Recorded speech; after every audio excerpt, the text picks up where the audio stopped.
Germans would only talk with themselves, basically, with other Germans, about whether or not to give money to the Greeks, which is like a terrible way of framing it, of course.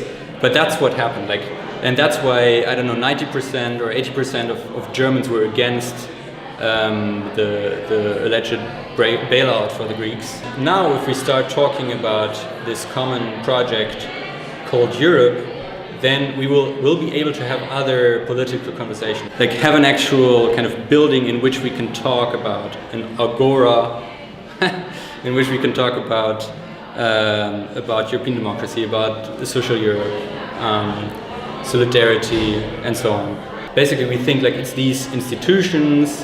It's like we immediately think also of the rule of law and minority rights and so on, and that's hugely important.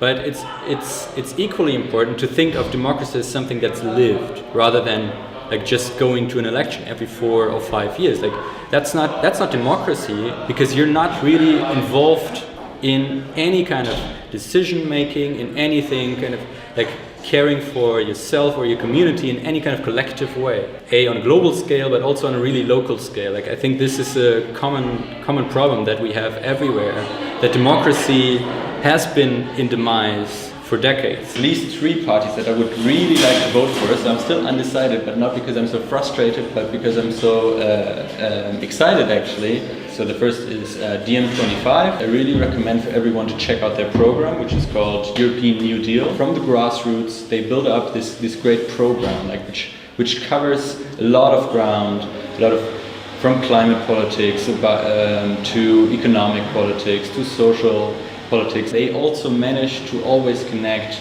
local issues with the kind of larger European issues. And what's also exciting about them is that they're really transnational, and like, so this is a movement that's everywhere in Europe, and in Germany actually a lot of non-German Europeans are running. I also really want to vote for the Greens. It's just great what they do. Like there's so many young members of parliament, like Terry Reintke, Ska Keller. It's led by women most of the time. They're so good on migration issues, on labor issues, of course on the environment. And it's just like great to see what they've been building up, and it would be really great if they would actually like come up in this whole media circus of politics. In Berlin, locally, like there's so many international workers actually from other countries in Europe, also from outside Europe, and like they and all of us kind of really need this transnational labor politics that Gabriel Bischoff stands for. And so like these are the 3